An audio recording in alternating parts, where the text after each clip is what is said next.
Hey guys, Dale here. I got the hiccups right now, so that happens. My bad. Cat is up there today. I'm not doing a day video. I think I've decided to lay off of that. I'll do an update once a week, or I'll do an update if something happens. Something different than usual. Like when I get a job, I'll do one, or something like that, right? Maybe the day I start going to the gym, maybe some really crazy happened at school. Maybe, I don't know, right? Something like that. But today's video is gonna be about Barca. Alright, I kind of wanted to do something like this. Right? I think maybe I'm not sure. Well, I'll think about it and then I'll get back to y'all. But we're gonna be talking about everything that's been happening in Barca recently, right? So there's gonna be, the PSG game, Real Madrid game, and Xavi staying. I'll give my thoughts on all that, and yeah, to be honest, it's not gonna be very entertaining, but I just want to get my thoughts out there, and yeah. I guess we'll start in chronological order. The PSG game. I think a lot of people think this way. I think this way as well. I'm about to say it, but I think if we don't get the red card in the 30th minute from Araujo, keep in mind this game was like more than a week ago, so it's not fresh on the mind. So yeah, but I think if Araujo doesn't get the red in like the 30th minute, I think the game is drastically different. I think that if you have Christensen available, or even Sergio Roberto available in that match, I think the red card doesn't even happen. I think that, no offense to Pedri, Pedri's a great player, but he's not exactly like, once Gundogan is old or too old to be starting week in, week out, and Pedri can take his spot as the advanced 8, I think that Pedri will be a really important player for us. And he is a really important player for us. But I think he's not the profile that's needed for a game like against PSG. I think if we had everybody available, I think the back 5 would be straight, right? Ter Stegen, Kunde, Araujo, Cubarsi, and Cancelo. We'll get into Cancelo later. Then you'd have Christensen as a pivot, Gundogan and Frankie on his sides. And then Lemine on the right, Lewin on the middle, and Rafinha on the left, right? I think that's the lineup, I think. And if you have Christensen injured or suspended, I think you put Sergio Roberto there, and I think it works not just as well, but it works better than Pedri and having Gundogan drop back. But yeah, I think that it's a troubling loss. I think that, I'm trying to remember the goals. The first goal, just poor from Cancelo, letting his man get past him on the far post, and yeah, it's just not good defending. This game, I don't really have anybody to blame. Araujo is at fault for the red card. He doesn't have to make the challenge there. He can trust his keeper, of course. I think I backed Ter Stegen to make that save. It's a tight angle, and it'd have to be a really good strike in order for it to go in there. I think if he just closes down the angle, maybe he can stop it from being dangerous. I think he also makes the pass that turns the ball over. So it's not like you can blame the person who made that pass, because the person who made that pass is Araujo. But yeah, on to the second goal. If I'm not wrong, the second goal was the fucking banger that Vitinha scored. Just the lack of urgency to block the man or to press the man or whatever. That was lazy and it cost us. And then after that, I think in between this and the third goal, Xavi got sent off, which is poor. He has to work on that. He gets sent off too much, and yeah, especially now that he's staying, he has to really work on that in the offseason. And then the third goal, I'm not gonna lie, I don't even remember what the third goal is. Third goal is the penalty, if I'm not wrong. Poor from Cancelo. shouldn't be sliding in there. There's no need to slide in there. Realistically, a poor game from Cancelo, but we're 10 men. We were down a man. We only had 10 men, so it's not going to be an amazing game for anybody. Fourth goal was just a chaotic goal. It bounced off Koundé, then it bounced off Fermin, I think, and then it just flew into Mbappe's path, and it's Mbappe. He's arguably, if not the best player in the world. So you can't give him a chance like that, and he puts in the back of the net and 4-1. The goal we scored was great. I think we scored in like the 15th, something like that minute. It was a good goal. I mean, he was doing really well in those first 30 minutes before he had to be taken off. I heard a lot of people be upset that Lamine was taken off. Personally, I think I would have taken off Pedri, maybe. But I can see why you take off Lamine.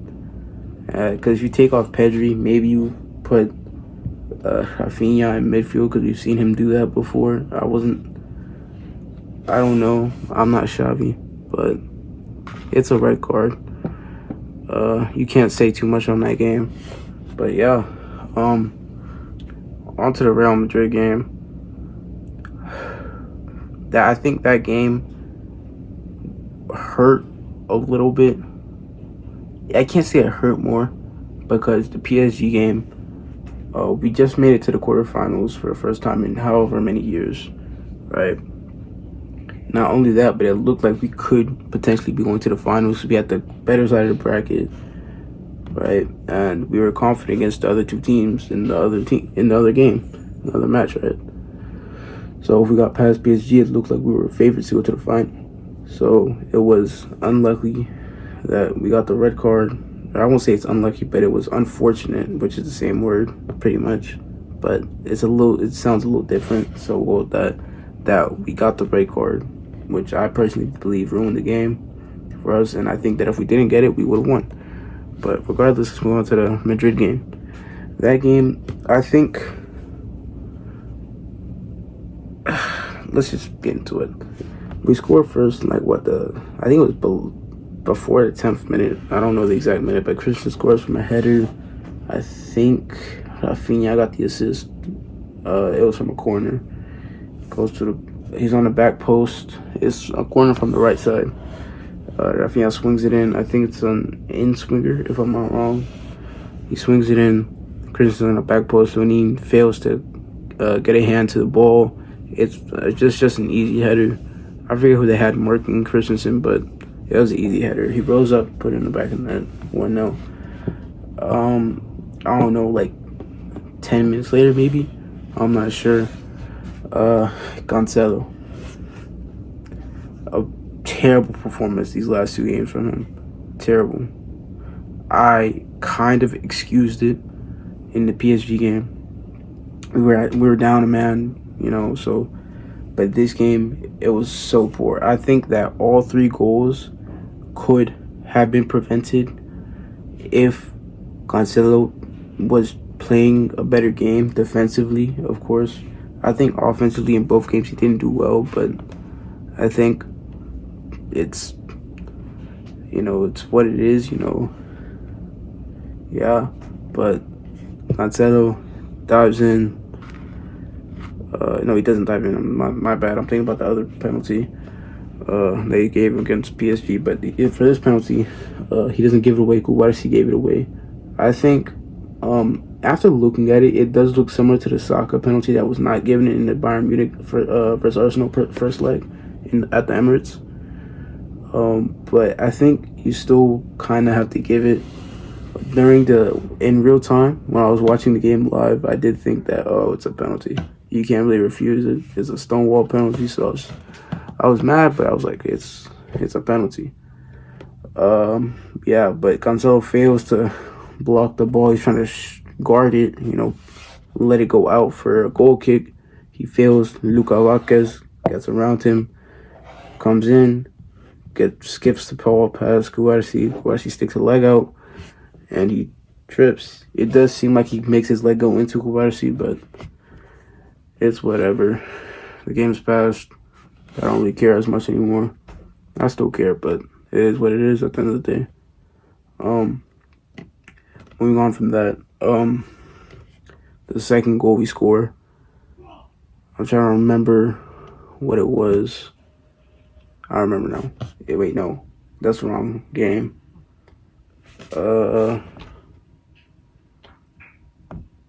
What was our second goal? Who scored?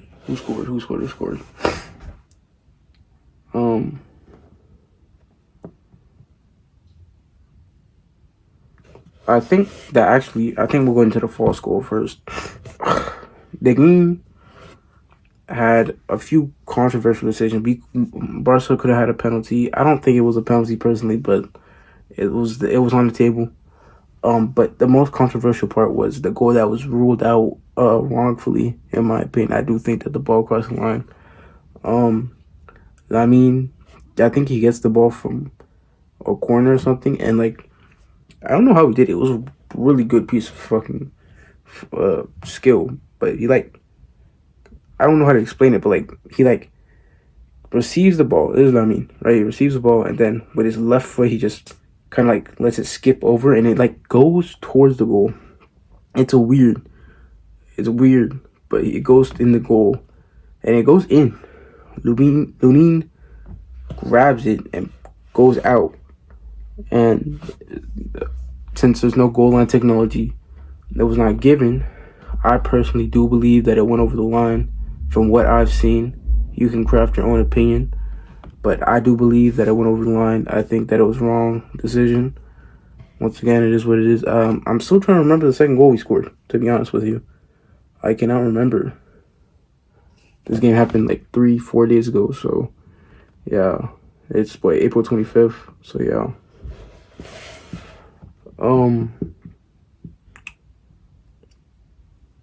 We scored and then we conceded. I remember. How do we score? Jesus. I remember how we conceded. Let's get into that, I guess. So we scored.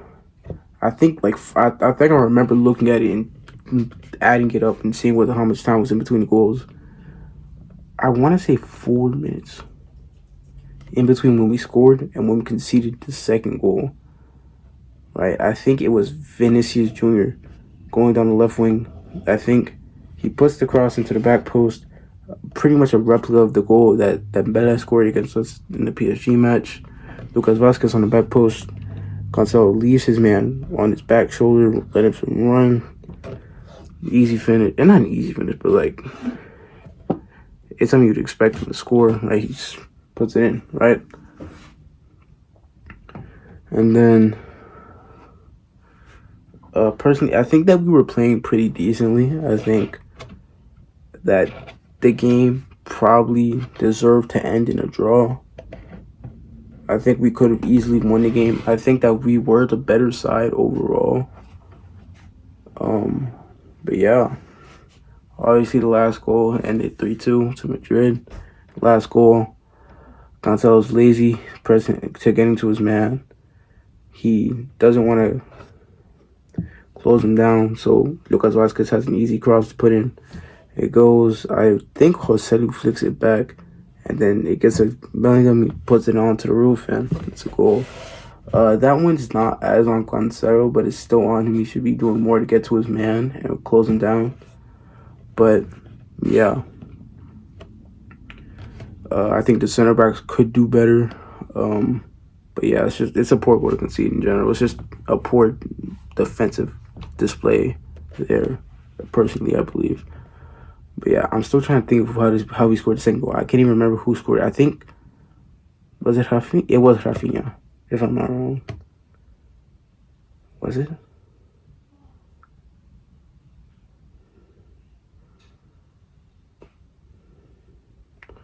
I can't remember.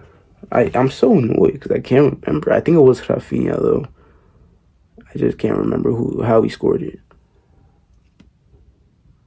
Yeah. Couldn't tell you. Yeah.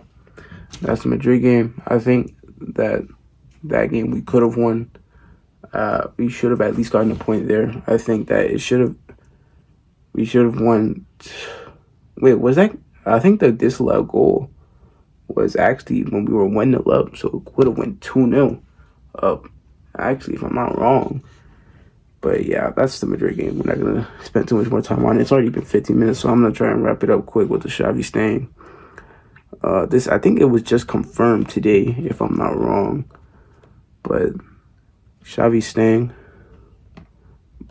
My opinion on it is it's 50-50. I don't know too much about the managers that are in the market at the moment. I do know that some bigger and better managers are going to be on the market next season. Like, the only person I see that as a real candidate this season is Hansi Flick. I've heard a lot about him. Obviously, I know him from Bayern. I think, if I'm not wrong, he won the Champions League at Bayern in 2020.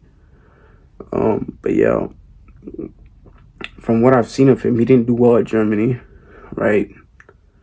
So that's all I really remember from him, other than the Bayern winning the Champions League. But I don't know enough about him to say whether or not I'd want him or not over Xavi, personally. But yeah.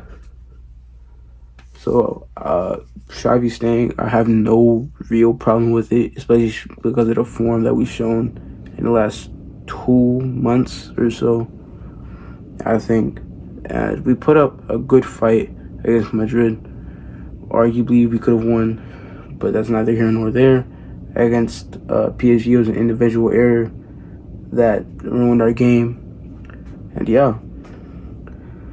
But Xavi staying, I think overall, it's a good decision. I'm assuming Xavi's wages aren't high. I think that seeing the promising football that we have played over the last few months, and what we played in like the peak of last season before the World Cup, and that little spell right after it, like the Super Cup final in Riyadh and stuff. But there has been a down period, from like after the Super Cup final to like January, February of this year. So almost a year straight we didn't play very good football. And it was poor from Xavi. After that, we picked it up. So realistically, you could say we've had about 50-50 with Xavi. We've had, because in his first season, obviously he came in, I don't remember exactly when, but he came in like, I want to say sometime in January, maybe in December for Koeman or whatever. And you can't say he did bad, right? Because I think we were in like 7th, 8th maybe when he came in, and he got us a second, right? So you can't say he did poorly realistically that season with what he had at the time. And yeah, I think it's been probably about 50-50 overall with Xavi. And I think that if he can continue to build, and if he can get the support from the board that he needs, get like a pivot and probably a winger, I think those are the two positions that we really need. Specifically a pivot, heavy emphasis on the pivot. If we can get a good pivot this summer, I think that we can contend. I think the best football we played was with Busquets.